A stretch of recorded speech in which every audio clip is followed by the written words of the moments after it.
When you buy furniture from Wayfair, you're not just getting furniture, you're setting your home up for a lifetime of memories. Visit wayfair.ca today or download the Wayfair app. Furniture made for all of life's moments. That's Wayfair. Wayfair, every style, every home. The Elias Macco Show. News Talk Radio. CJAD 800.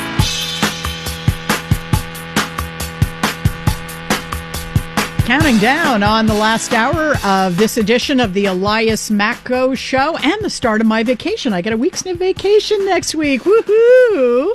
Don't worry. There will be a show on the air. Akil Aline. He's with me actually this morning because he's going to be filling in for, which days is it again, Akil? You're going to be on for Elias? Yes, that'll be next week, Monday, Tuesday, and Wednesday. All yes. Right. So that's the 24th, 25th, 26th? Sitting in the hot seat for Elias, and it's going to be a great experience. I'm guarantee you're going to have a good time doing that. It's always interesting working this show.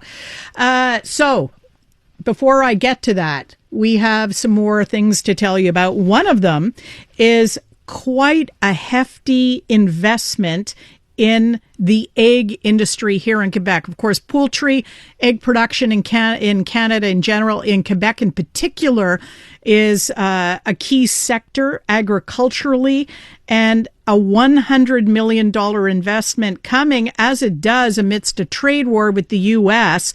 Well, let's find out whether the people behind it think it's a risky bet or a sure bet, or whether they're just forging ahead nonetheless.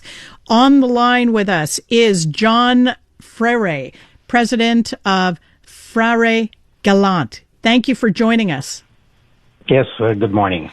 So Lovo is putting $100 million into a new egg processing. Do I call it a processing plant? It's more than that. It's more than just a sorting plant. It's a bigger facility. Why don't you tell us about it? Well, as the general contractor, we've been mandated to build their new facility, which they're already established, but we're doing an expansion of about 160,000 square feet. And it's going to be, how could I say, top-of-the-line new processing equipment that's going to be installed, which presently they're sorting and cleaning, distributing eggs, 2.4 million eggs daily. That's a lot of eggs for one chicken. You know, it's incredible. That's I was very surprised how many eggs it's being processed over there. So their main goal, and this is only distributed for the Quebec region. It's not even for the rest of Canada. It's really it's for Quebec. And the next 10 years, this plant is going to be able to process almost 6 million eggs. So is it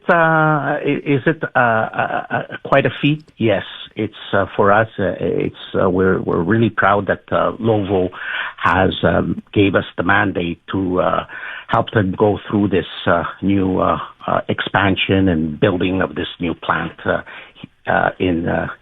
here in Quebec. Tell us about the location and any particular problems with the facility going in where it's going in. Any particular challenge from your end? It's in Sainte-Hyacinthe. It's I would say it's almost the food belt of Quebec. It's the center of Quebec. All the agricultural everybody is there. There's dairy products. There's a lot of food manufacturing that's there, and that's the center where all the primary products are coming in. So maybe grain, milk, eggs. It's the right place to be, and it's like the heart of Quebec for food manufacturing. How long a project? How many? How much of an investment of time did you look at?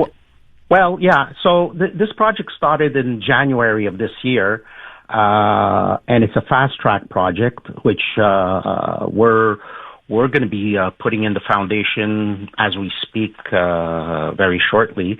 The building facility, we're talking the envelope of the building should be completed by the end of this summer of the next year, which then all the processing equipment will be coming in, and it's being manufactured as we speak. It's the sorting, the cleaning equipment, that should be arriving in late next year, and it should be installed. Their objective is actually to have the plant in production by summer 2028. We had heard that in terms of large projects, that the supplies necessary for construction never really recovered from the shortages that we saw during the pandemic, and that it was kind of catch up. It drove up prices. Projects became more expensive. Were there any considerations like that when you were looking at the timeline? Did you know that you were going to be able to get everything that you needed, or were there considerations on that score? No, we're not. We're not facing that. I think as we're not anymore in the pandemic. Do we have shortage of personnel? Yes, we're doing. We do live that. Do they have it? I don't I'm not part of the Lovo group. We're building the facility, but with the equipment that they're bringing in, it's going to be much more automated. So with the same amount of personnel that they have presently, they will be able to process a lot more eggs. Tell us a little bit more about your manpower issues, because we had heard calls from a wide variety of industries in outlying regions that they really need temporary foreign workers to fill vacancies. Otherwise, you would hear about problems with manpower, projects being delayed, or businesses even having to close because they can't get the staff we need. How acute is the manpower shortage in what you do in your sector? Well, in the a lot of the plants that we're in, partners that we work with, and since we're specialized in food, agri-food businesses, which we build their plants, automation. That's how they're counteracting with the shortage of manpower. So there's still things that still needs manpower. They will always need manpower, but the secret is, really getting more and more independent in a sense of having more processing equipment, which is automated. That's how they're going around with it. I get that, but from a construction point of view? Well, from the construction point of view, we're always going to have to need the manpower. That's always going to, that will always be there for now, so yes, we have challenges with the manpower. Yes, we do. I'm not denying it. Up to now, we're still processing and getting people to work. Up to now, we don't see it. It has calmed down, but we don't see a problem on our end and in my industry. What is next for your company, John? Any big projects on the horizon once you are able to hand over the keys to this one? We're working on a few other big plants that are being established. We're doing the study. We're looking at on the pre-construction. So we have a couple of other big plants that are, and they're already here. It's not new plants. It's just same companies, but they're getting more automated, and they might be changing their ways of doing things. So that we're working with the clients now presently. John, thanks very much for your time this morning. Well, thank you. Have a great day. When we come back after our traffic report, we will find out what makes a festival all about garlic so special and why there are devotees who come from pretty far away to attend. When you buy furniture from Wayfair, you're not just getting furniture, you're setting your home up for a lifetime of memories. Visit wayfair.ca today or download the Wayfair app. Furniture made for all of life's moments. That's Wayfair. Wayfair, every style, every home. Canadian women are looking for more. more out of themselves, their businesses, their elected leaders, and the world around them. And that's why we're thrilled to introduce the Honest Talk podcast. I'm Jennifer Stewart. And I'm Catherine Clark. And in this podcast, we interview Canada's most inspiring women. Entrepreneurs, artists, athletes, politicians, and newsmakers, all at different stages of their journey. So if you're looking to connect, then we hope you'll join us. Listen to the Honest Talk podcast on iHeartRadio or wherever you listen to your podcasts. The Elias Macco Show. News Talk Radio. CJAD 800. You gotta wonder, fans of garlic, are they dedicated enough to come to a festival celebrating garlic? Well, as an annual event in Sainte-Anne-de-Bellevue has proven, yes, they are dedicated enough. And in fact, the Garlic Festival at St. Anne's is now a regular stop for people who are gourmand in their tastes for the stinky rose. Is that what they call it? The stinky rose?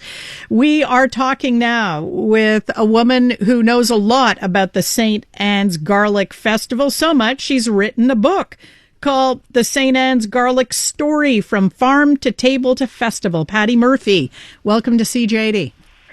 Thanks so much, Trudy. It's so great to be here and tell you about the festival and my book.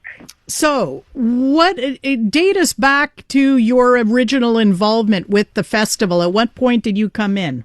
I came on board the festival to help on the organizing committee. Dan Brisebois, the founding farmer of the festival, invited me. I happened to be a merchant at the St. Anne's market with my Mexican tacos, but he knew I had a secret love of all things food festivals. So I came on board the committee in year 3 or year 4, and Dan and I really worked hard to grow the festival. So when I came on board, we used to get about 1,500 people on a Saturday to this festival, and by the year 2017, we had 7,500 people at the festival. So, and St. Anne's Town works with us to close off the street. Extra farming vendors were invited. Extra food preservation folks were invited.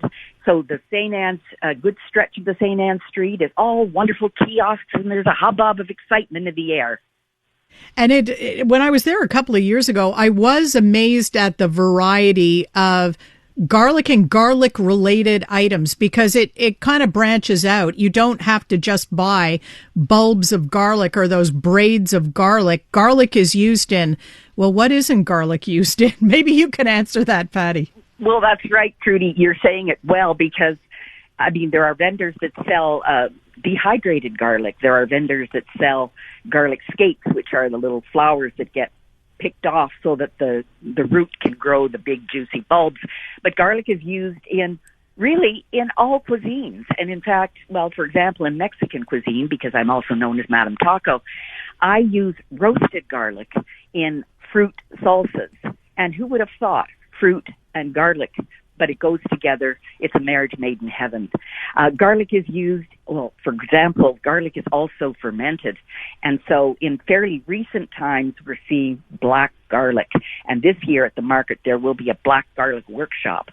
So it's, and black garlic, I've got recipes in my book using black garlic. The simplest thing, like a black garlic compound butter made with simply butter, black garlic, and a little bit of salt. You would not believe how delicious that is. And it can be the basis of a number of sauces. So there will be people selling black garlic, and there will be a black garlic workshop, and the list goes on, really. Why did you decide to put everything down on paper and write your book about the festival? Well, I was the market coordinator for over a decade, and I was working on a cookbook, a vegetable-forward cookbook, based on the market. And one day, the light bulb went off, and I thought, as we were gearing up for one of the festivals, I thought, of course, the book should be about the Garlic Festival, because it's unique. It's special. You know, I mean, when Dan first thought of bringing the festival to St. Anne's, or building a festival in St. Anne's, some people looked at him with a funny look in their eye, like, what do you mean, a garlic festival? Well, the very first time that they brought extra garlic to the market for this first themed day on garlic, Tournesol sold out of all their garlic by 12 noon. So they realized, oh yeah, there really is something to this. So the following year, more vendors came on board, and it grew and grew and grew. And because garlic is sort of at the basis of all cuisines, we realized it's kind of a unifying factor, really, amongst cultures.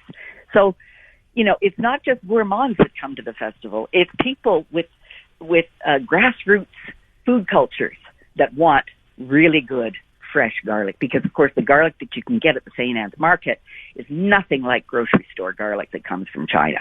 Don't get me started on that one. I've heard a lot of people say that the Chinese garlic that you typically buy in those plastic sleeves, the plastic netting, you can get 3 or, you know, that the fresh stuff doesn't compare in any way. And when I bought garlic at the Sainte-Anne's Garlic Festival a couple of years ago, I realized there is a huge difference. Well, exactly. In fact, I quote Dan when he said, fresh local garlic, like our garlic that we grow, you bite into it, it's almost like biting into a green apple. It's sweet. It's unctuous. It's nothing like the, you know, stuff that comes and has been sitting on shelves for goodness knows how long is dry. It doesn't have nearly the flavor. So you buy the fresh local stuff during this peak time of year, and then you store it properly. And of course, I have all kinds of great storage tips in the book, and it's going to last you. Well, in fact, I'm still using garlic from last year. Now, it's not as nice as it was, of course, in the early months, but it's still got lots of flavor. Tell us about the recipe development for your book. How did you gather what went in? And did you do a lot of testing? Oh, of course, yes. And I used to write a food column for the Bay d'Urfé News and Views called Eating Local.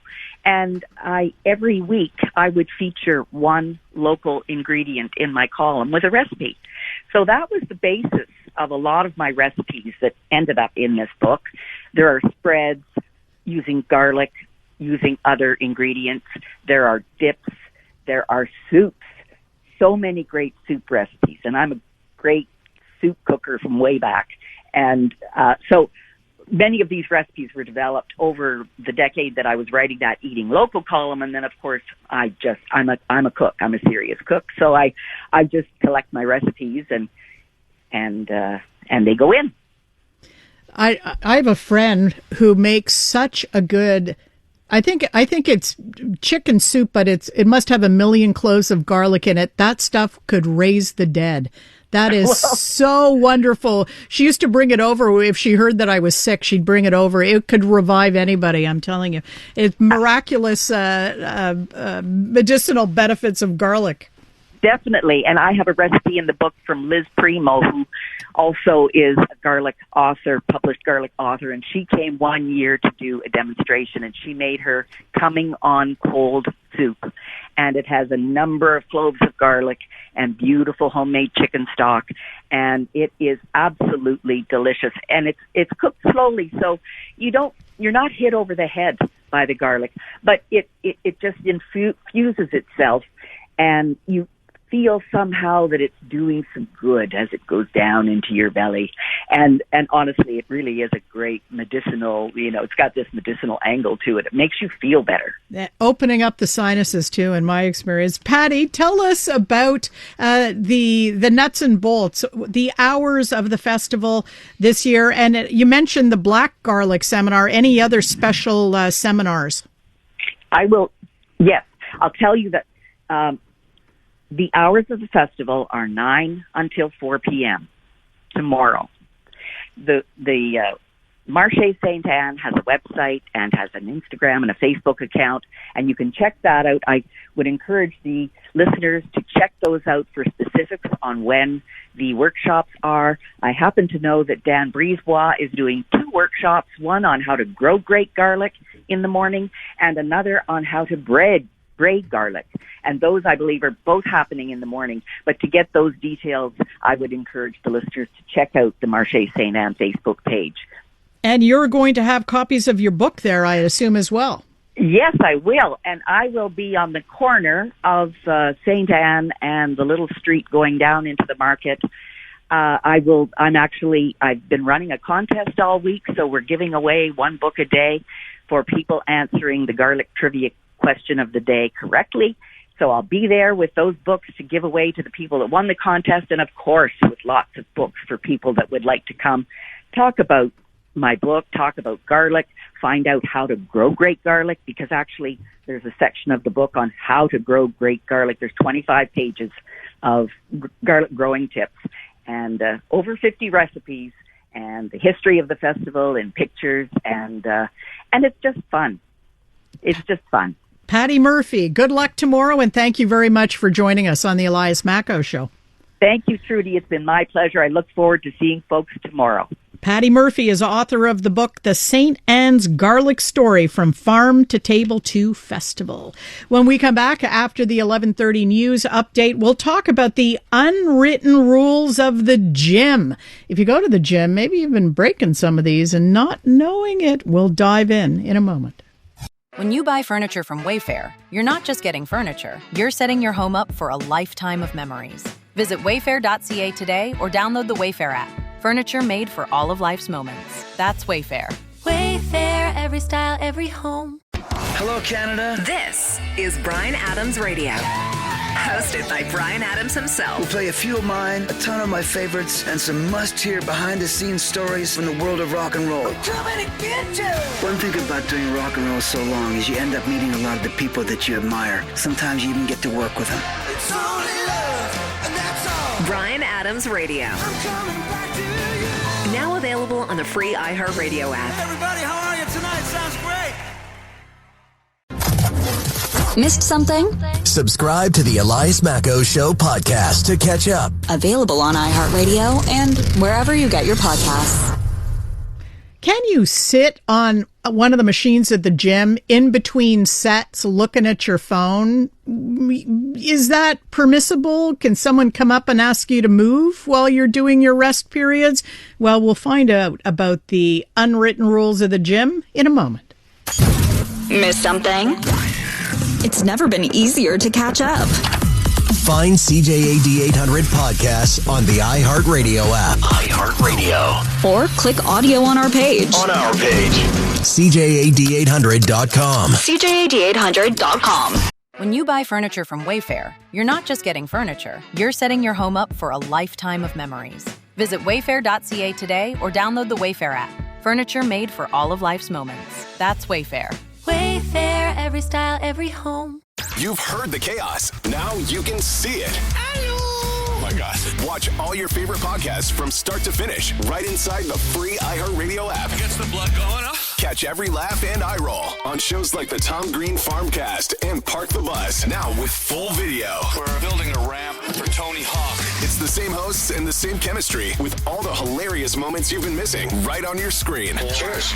Open the free iHeartRadio app, search video podcasts, and tap watch. The Elias Macko Show. News Talk Radio. CJAD 800. Trudy sitting in for Elias, and we're talking now about the unwritten rules of the gym. Now, I got spanked for breaking one of them way back in the 80s. I had a summer job working behind the juice bar of a racquetball club on Dorval Avenue. And as part of one of the perks is we could use the weight training room. So I went to the orientation for the weight training room in a T-shirt and a pair of shorts. And the very nice head trainer spanked me for wearing shorts. Why? Because in that gym, at least, shorts not permitted, no skin contact with any of the machines that you sit on. And that's because, in his words, I still remember this because it's pretty embarrassing when he says, next time you have to wear long, track pants. He said, no one wants to sit in your sweat. So that was my first experience with an unwritten gym rule. There are plenty, though, and here to help educate us all is Zack Rath, General Manager of Midtown Sanctuaire. Zack, good morning. Good morning, Trudy. How you doing? I am well. Is it still verboten to wear shorts in a gym these days? Yeah, I mean, listen, we're good with shorts. We encourage it, whatever gets people moving and active at the club and coming back. But no, you want to be comfortable when you're working out for sure. Well, the thing that I've noticed, having been a gym member in more recent times, is now all the gyms have paper towels and that sanitizer and spritz bottles.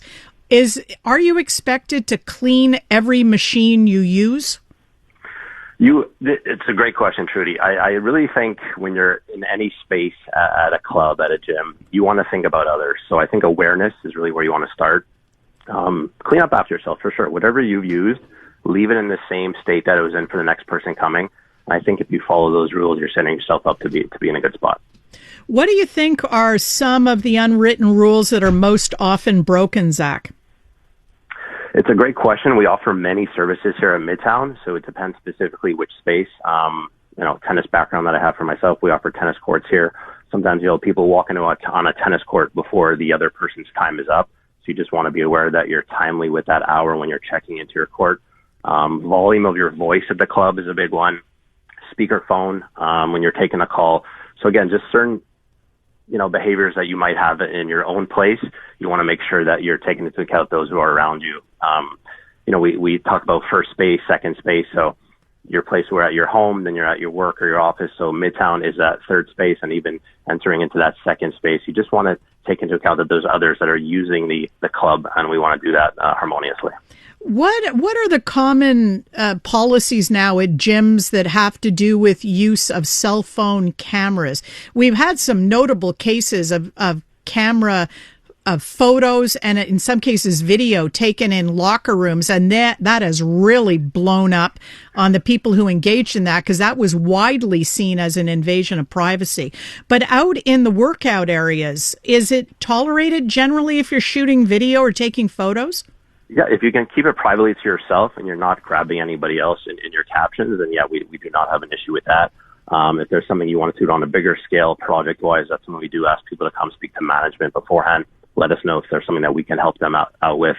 But spur of the moment, again, you just want to be aware of who's around you, who's working out beside you, and only getting yourself in that footage.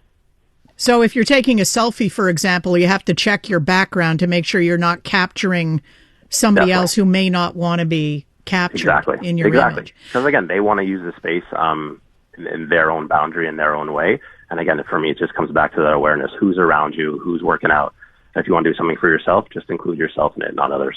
I want to ask another question about attire because of two experiences I had. One was at a gym where a woman who was wearing a spaghetti strap top was told she had to put on a T-shirt in order to use the machines. Their policy was all shirts had to have sleeves. And so she said, the clerk at the gym said, we can offer you a T-shirt to put over top. And she chose actually not to work out that day. She left. I guess maybe she was insulted.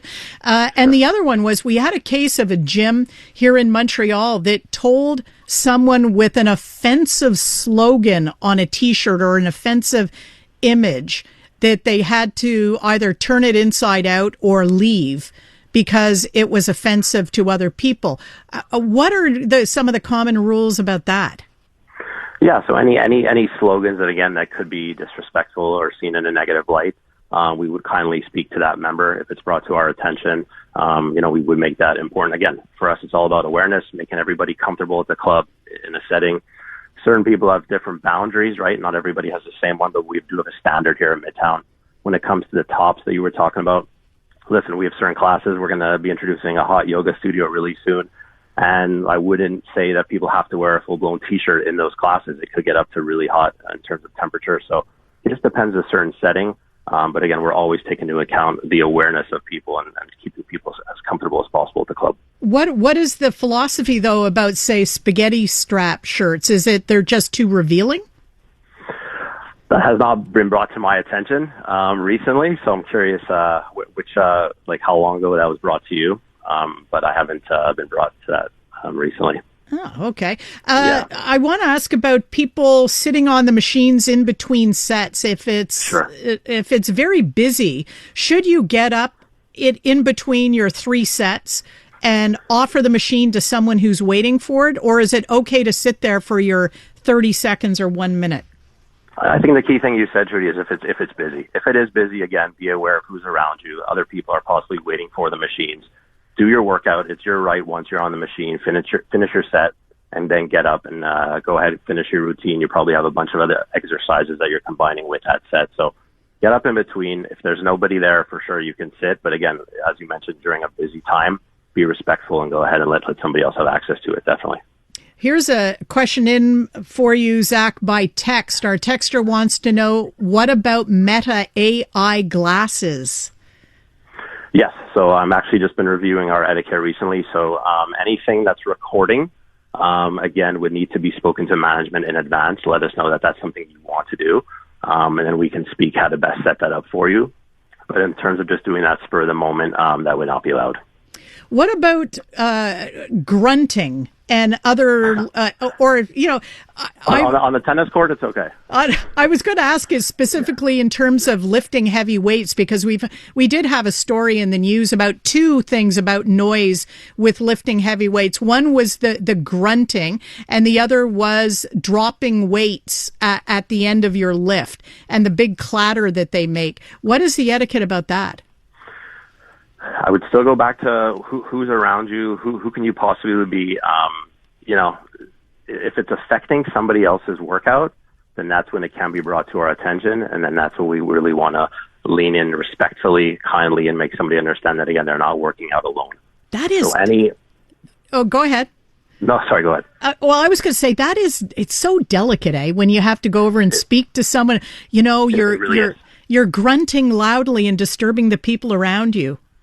It really is, and that's why I'm really proud of our team here. In uniform, name tag on, we go up to people when we want to address them, like I said, in a kind manner, let them know our name, our role at the club, and just kindly address, what we're seeing, what we're hearing, and just letting them know that they are affecting the environment around them. I think once that's done in a kind way, it's usually reacted to in a great manner, and then that's how we move forward. Another question in by text. What would you do if someone is stinky? If someone is stinky? Yeah. Yeah, that's not an easy one for sure. We're talking about some sensitive stuff here. But again, if that is affecting the environment and other members, then we would have a chat with that person to let them know if there's any way we can help them just to address it, right? Sometimes people aren't even aware. It goes back to my initial point that they are affecting the other environment for people. So just having open conversations with people in private, letting them know, they're having an impact on other members. I guess it's not just body odor that might be off-putting. People sometimes wear really heavy cologne or perfume, and sure, that can make your eyes water sometimes. Yeah, definitely. And there can be some tighter spaces that, again, it does affect other people. So, there are so many different scenarios when it comes to etiquette and the way people interact with each other. I'm still impressed on a daily basis with how many people we have walking into the club. With how we are able to, function harmoniously and everybody enjoys their experience here. But there are those examples you bring up that need to be addressed. Zach, where do people find Midtown Sanctuaire? So we're at 6105 Avenue du Boisé. That's in Outremont, so just off Van Horn. We're tucked away in a nice little corner, a little oasis, and really looking forward to the transformation that the club's undergoing right now. We're putting $18 million into the club. And we'll have all our new spaces open in 2027. Including hot yoga. Yes, hot yoga. Come and check it out. Zack Rath, thank you very much for your time this morning. Thank you, Trudy. Zack Rath, General Manager of Midtown Sanctuaire. When you buy furniture from Wayfair, you're not just getting furniture. You're setting your home up for a lifetime of memories. Visit wayfair.ca today or download the Wayfair app. Furniture made for all of life's moments. That's Wayfair. Wayfair, every style, every home. iHeartRadio is throwing it back. 2010s, the decade. To the days of huge hits and unforgettable anthems. A non-stop stream of the biggest and best. Drake, Rihanna, Beyonce, Katy, Gaga, The Weeknd. And more. All your decade-defining favorites all in one place. Hi, it's Katy Perry. Hey, it's Bruno Mars. This is Kesha. Find 2010's The Decade on the free iHeartRadio app. Preset the station so it's always one tap away. Time is valuable. Thanks for spending your morning with us. The Elias Macko Show on News Talk Radio, CJAD 800.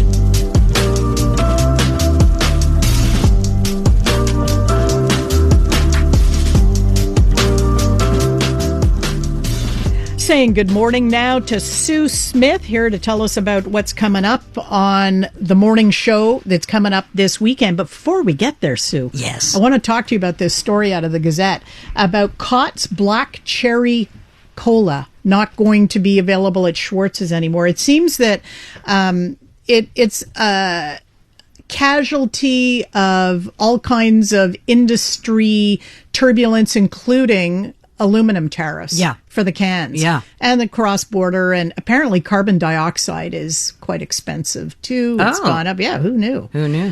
So all of these things are making certain beverages less attractive, and so Schwartz's is eliminating Cott's cherry soda, substituting a locally produced alternative, though. That's the good news in the story. Fleischer's original black cherry, made by Fleischer in Brossard. But were you a fan of smoked meat cherry cola? I mean, can you have them without? Can you have smoked meat without cherry cola? It's a thing. It's not necessarily that I'm a fan, because to be honest, I'm not a huge cherry cola lover, but it's a thing. You're supposed to have the cherry cola with the smoked meat. You know what I find about this story is it's a perfect example of how crazy the world is, because originally it was made here. It was a friend of the Schwartz's that made it, and then it got sold to Cott, taken to the United States. Now the cross-border thing is making it impossible. So I think, the answer is not only to go with the Montreal producer, but, Schwartz's is saying eventually we're going to sell our own cans.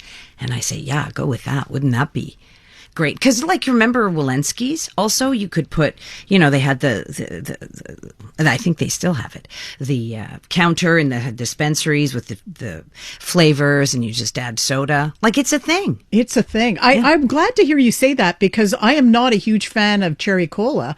And yet, if I had a smoked meat in a setting like that, that is exactly what I would drink, 100%. Because you have to, that's what they do. What about Akil Aline also sitting in on our little gab fest about black cherry cola?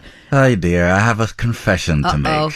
I am not particularly familiar, not only with the cherry cola, but even with smoked meat itself. I know this is heretical for a Montrealer. Any self-respecting Montrealer has to be down. Turn off his mic. Schwartz's, and so burn me at the stake. But whoa, I mean, turning off your mic is. I know. I'll do penance. Don't worry. Well, but, all you have to do is go to Schwartz's and have one. And then, well, absolutely. And I will say, I'm a big fan of repping my hometown. When I was living in the States years ago, I would, without even making a big deal about it, I would tell people I was from Montreal, and they would, oh, cool, yeah, we've heard such great things. And most of them had never been here, but would always pick my brain about all the things. Does Montreal have its own accent? And what do you guys do? And and I hear it's lots of fun and all kinds of things. So, I definitely have to get on that one, because I know how much of a Montreal symbol and icon it is, I do feel for where you're coming from, because as I grew up in Dorval and Lachine, and then my husband and I bought a house in Pierrefonds. So the whole go for bagels at St. Viateur or Fairmont. We never did that. Well, I did that, and I was from the West Island. I never. You used to go. The thing you would do is go at night after the bars, and then you would go to St. Viateur, and then you would walk across the street to the original Arahova. Now there's one on the West Island, but the original one right across the street, and you'd get the thing of tzatziki, and you would dip the hot bagels in the tzatziki. That was paradise. Now that I'm into. Now that's a good pairing. I mean, that's some crossover. That's great stuff. It was not a thing. Yeah, I remember I was in university before I saw anyone putting cream cheese on a bagel. Yeah, I mean, what's this?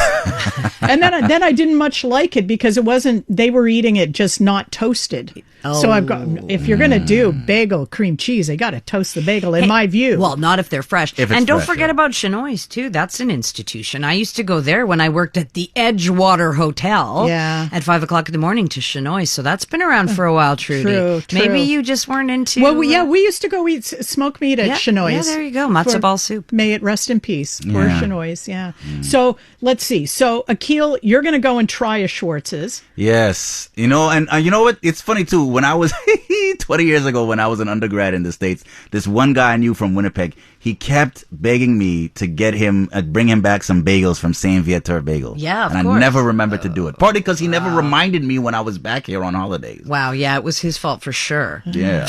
When you buy furniture from Wayfair, you're not just getting furniture, you're setting your home up for a lifetime of memories.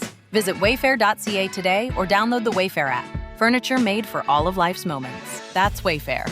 Wayfair, every style, every home. iHeartRadio is throwing it back 2010s, the decade. to the days of huge hits and unforgettable anthems. A non-stop stream of the biggest and best. Drake, Rihanna, Beyonce, Katy, Gaga, The Weeknd, And more. All your decade-defining favorites all in one place. Hi, it's Katy Perry. Hey, it's Bruno Mars. This is Kesha. Find 2010's The Decade on the free iHeartRadio app. Preset the station so it's always one tap away.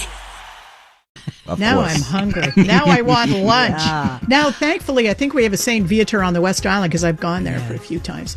Sue, just briefly, Yagel what's coming bagel up on also. the? What's coming up on? Well, you know, I guess the briefest thing to say is we're on tariff watch. I mean, Yes. as well as all the other great weekend stuff, we're watching what's going to happen, and we will bring that to you as it happens. It might come right down to the wire at It midnight. looks like at midnight on Saturday. Yeah. Thank you very much, Sue Smith and Akil Aline. Stay tuned next week for Akil sitting in for Elias. I Sitting in for need Trudy, a vacation. sitting in for Elias. Yeah, I'm looking forward to my time off. I'm off next week. I'll be back for Elias after that. My thanks to Andrew Malik in Master Control, Maxime Cadot, the content producer of the Elias Macco Show. Enjoy your afternoon. Enjoy your weekend, folks. When you buy furniture from Wayfair, you're not just getting furniture, you're setting your home up for a lifetime of memories. Visit wayfair.ca today or download the Wayfair app. Furniture made for all of life's moments. That's Wayfair. Wayfair, every style, every home. Hello, Canada. This is Bryan Adams Radio. Hosted by Bryan Adams himself. We'll play a few of mine, a ton of my favorites, and some must-hear behind-the-scenes stories from the world of rock and roll. Coming to get you. One thing about doing rock and roll so long is you end up meeting a lot of the people that you admire. Sometimes you even get to work with them. It's only love, and that's all. Bryan Adams Radio. I'm coming back to you. Now available on the free iHeartRadio app. Everybody, how are you tonight? Sounds great. You're listening to the voice of Montreal, News Talk Radio, CJAD 800. an iHeartRadio station.